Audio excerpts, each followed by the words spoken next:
નમસ્કાર દોસ્તો, વિડીયોમાં ફરી એક વખત તમારું સ્વાગત કરું છું. ફરી એક વખત સંસદ ભવનની અંદર તડીપાર અને નરેન્દ્રભાઈ મોદીની જે ધુલાઈ થઈ ગઈ છે, દેશના ગૃહમંત્રી અમિત શાહ અને નરેન્દ્ર મોદી જેમની ધુલાઈ કરી છે, આમ આદમી પાર્ટીના નેતા રાખી બિરલાએ ઘણા સમય પહેલા પણ અમિત શાહની જે ધુલાઈ કરી હતી, તમને યાદ હોય તો એ વિડીયો કે ભાઈ मैंने किसी का नाम नहीं लिया है, એવી જ ધુલાઈ આજે ફરી એક વખત દેશના ગૃહમંત્રી અને વડાપ્રધાન નરેન્દ્ર મોદી ઉપર આકરા પ્રહારો કર્યા છે. વિડીયો સાંભળવાની ખૂબ મજા આવશે દોસ્તો. સૌપ્રથમ તો આપણે એ રાખી બિરલાનું સંસદ ભવનનું એ ભાષણ સાંભળીએ, ત્યાર પછી વિડીયો પર થોડી ચર્ચા પણ કરીશું. એટલે વિડીયોમાં અંત સુધી જોડાયેલા રહેજો અને ખાસ ધ્યાનથી સાંભળો કેવી રીતે દેશના વડાપ્રધાનની તું તડાક કરીને ધુલાઈ કરી છે.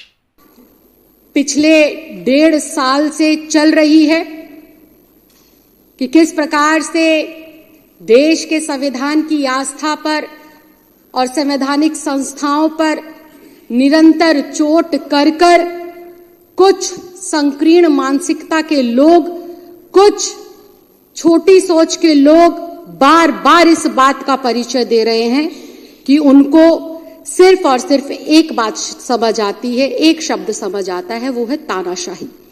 लेकिन डॉक्टर भीमराव अंबेडकर जी के द्वारा लिखे गए संविधान और हजारों हजार क्रांतिकारियों के बलिदान की वजह से जो हमारे भारत देश को गौरव प्राप्त हुआ है लोकतंत्र में, उस लोकतंत्र के अंदर इन लोगों के तानाशाही वाले मंसूबे तो दूर की बात है, इस शब्द के लिए भी कोई जगह नहीं. अध्यक्ष जी, कहावत है, जैसा खाओगे अन्न वैसा होगा मन, और जैसे होंगे संस्कार वैसे होंगे आपके आचार विचार. तो अध्यक्ष जी, जब मैं संस्कारों की बात कर रही हूं तो मुझे बहुत ही भारी मन से ये कहना पड़ रहा है कि जिस पार्टी की सरकार आज देश के केंद्र में है और देश के 22 राज्यों में है, उस पार्टी का जन्म ही दंगों से, लोगों को डरा धमकाकर वोट लेने से ही हुआ है. और वो डरा धमकाकर दंगों से सरकार बनाकर जो प्रधानमंत्री के तौर पर बैठे हैं, उस चौथी पास राजा की संकीर्ण मानसिकता से सिर्फ और सिर्फ हम लोग इसी बात की उम्मीद कर सकते हैं कि उनके अंदर सिर्फ और सिर्फ ईर्ष्या है, ग्लानि है, और हर वक्त दूसरे के साथ परस्पर जो है कंपटीशन, काम के दम पर जीतने की भावना नहीं है. उनको कैसे नीचा दिखाकर आगे बढ़ा जा सके, ये भावना निरंतर उनके अंदर पलती है, बढ़ती है. जब कोई पार्टी दंगों के दम पर, वोटों की चोरी कर कर, वोटों की खरीद फरोख्त कर कर, सरकारों को रातों रात तोड़कर, विधायकों को डरा धमकाकर अस्तित्व में आती है, तो उनका गृह मंत्री तड़ीपार होगा, ये बिल्कुल साफ है और नामजद है. ये मैं, मेरा दल या कोई और नहीं कहता, ये चुनाव के माध्यम से कही हुई बातें नहीं है, ये तो भारत की न्याय व्यवस्था के माध्यम से न्यायालयों के अंदर सत्यापित बात है.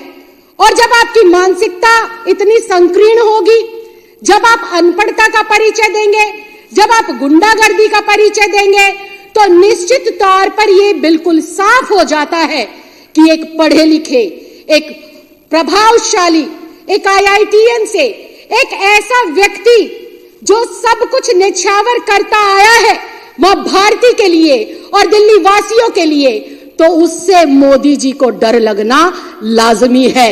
और ये बात कहना इस सदन के अंदर बिल्कुल गलत नहीं होगा कि जब जब मोदी डरता है केजरीवाल से, तो ईडी और CBI को आगे करता है, क्योंकि इनके पास कोई विजन नहीं है. अध्यक्ष जी, इनके पास कोई विचार नहीं है. अध्यक्ष जी, इनके पास कोई ऐसे नेता नहीं है जो देश के हजारों लाखों करोड़ बेटे बेटियों को रोजगार दे सके. हाँ, इनके पास जुमले जरूर है.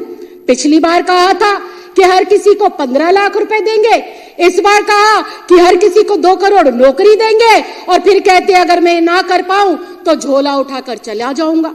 तो जो व्यक्ति दिमाग में रखता है कि मैं नहीं कर पाऊंगा तो झोला उठाकर चला जाऊंगा, तो निश्चित तौर पर वो अपनी संकीर्ण मानसिकता का बार बार परिचय देते हुए अपने से ज्यादा प्रभावशाली विपक्ष के नेताओं को जेल में डालने का काम करेंगे, झूठे षड्यंत्र बनाकर उनकी ईमानदारी, उनकी कर्मठता और उनकी सरकार को डीरेल करने का काम करेंगे। मैं आज कहना चाहती हूं इस सदन के माध्यम से, बिल्कुल 4 लाइनें खत्म करूंगी। मैं इस सदन के माध्यम से आज अध्यक्ष जी कहना चाहती हूं कि मोदी जैसे और भारतीय जनता पार्टी जैसे लोग एक बार क्या हजारों बार जन्म ले लेंगे ना, तब भी अरविंद केजरीवाल का बाल बाका नहीं कर पाएंगे। क्यों नहीं कर पाएंगे? क्योंकि अरविंद केजरीवाल एक महज नेता नहीं है, अरविंद केजरीवाल एक क्रांति है, और वो क्रांति जिसने ईमानदारी और काम की राजनीति को 75 साल के बाद इस आजाद भारत के अंदर स्थापित कर दिखाया है। अरविंद केजरीवाल आज आजाद भारत में पहला ऐसा नेता है जो कहता है अगर मैंने काम किया है तो मुझे वोट करना, अगर मैं ईमानदार हूं तो मुझे वोट करना। मैं चैलेंज करती हूं विपक्ष के साथियों को, एक बार मोदी जी से कहलवा दो कि अगर मैंने काम करा है तो मुझे वोट कर दो। भाई साहब, जमानत जब्त ना करा देना है देश की जनता, ढूंढते रह जाओगे वोटों को। तो अध्यक्ष जी, अरविंद केजरीवाल जैसे नेता को मोदी जैसे व्यक्ति और तड़ीपार जैसे अमित शाह जैसे व्यक्ति हजारों जन्म लेंगे ना झुका सकते हैं, ना डरा सकते हैं, और ना ही हमारी सरकार को तोड़ सकते हैं। और जहां तक बात है आम आदमी पार्टी को तोड़ने की, आम आदमी पार्टी के लोगों को डराने की, तो अध्यक्ष जी मैं ये भी बहुत साफ शब्दों में बता दूं, आम आदमी पार्टी कोई राजनीतिक पार्टी नहीं है, ये एक परिवार है। और इस परिवार में ना सिर्फ विधायक, ना सिर्फ मंत्री, ना सिर्फ सांसद है, बल्कि इस परिवार के अंदर दिल्ली के 2 करोड़ सदस्य हैं जो अपने बेटे के ऊपर, अपने भाई के ऊपर और अपने परिवार के ऊपर मजबूती से विश्वास कर खड़े हैं। हम आज फिर इस बात को कहते हैं, तुम ईडी को लगा लो, तुम सीबीआई को लगा लो, तुम्हारे आसपास जितने तुम्हारे हथकंडे हैं सब कुछ लगा लो, ना तुम अरविंद केजरीवाल की ईमानदारी पर दाग लगा सकते, ना उसकी कर्मठता पर दाग लगा सकते। ये दाग वापस तुम्हारे मुंह पर लगेंगे, हेमंत बिश्व शर्मा के रूप में लगेंगे आपके मुंह पर ये दाग आकर, शुभेंद्र अधिकारी के तौर पर तुम्हारे मुंह पर ये दाग आकर लगेंगे, जो नर्मदा घोटाला हुआ उसके नाम पर, और मोदी सरकार और ईडी के दुरुपयोग की वजह से ना विपक्ष खत्म हो सकता है, ना विपक्ष खत्म होगा। आने वाले समय के अंदर आप देखिए, अभी तुम्हारी बैसाखी की सरकार चलती है केंद्र में 2 बाबुओं के दम पर। वो बाबू जिस दिन अपना सहारा हटा लेंगे तो हमारे जो चौथी पास राजा है वो कुर्सी से नीचे गिरेंगे और संविधान की जय जयकार होती रही है। तो अध्यक्ष जी, मैं सिर्फ इतना कहना चाहती हूं, आज तक जितनी भी सरकारों ने अपनी संस्थाओं का दुरुपयोग करा है, इस लोकतंत्र के माध्यम से, संविधान के माध्यम से जनता ने उनको जवाब दिया है।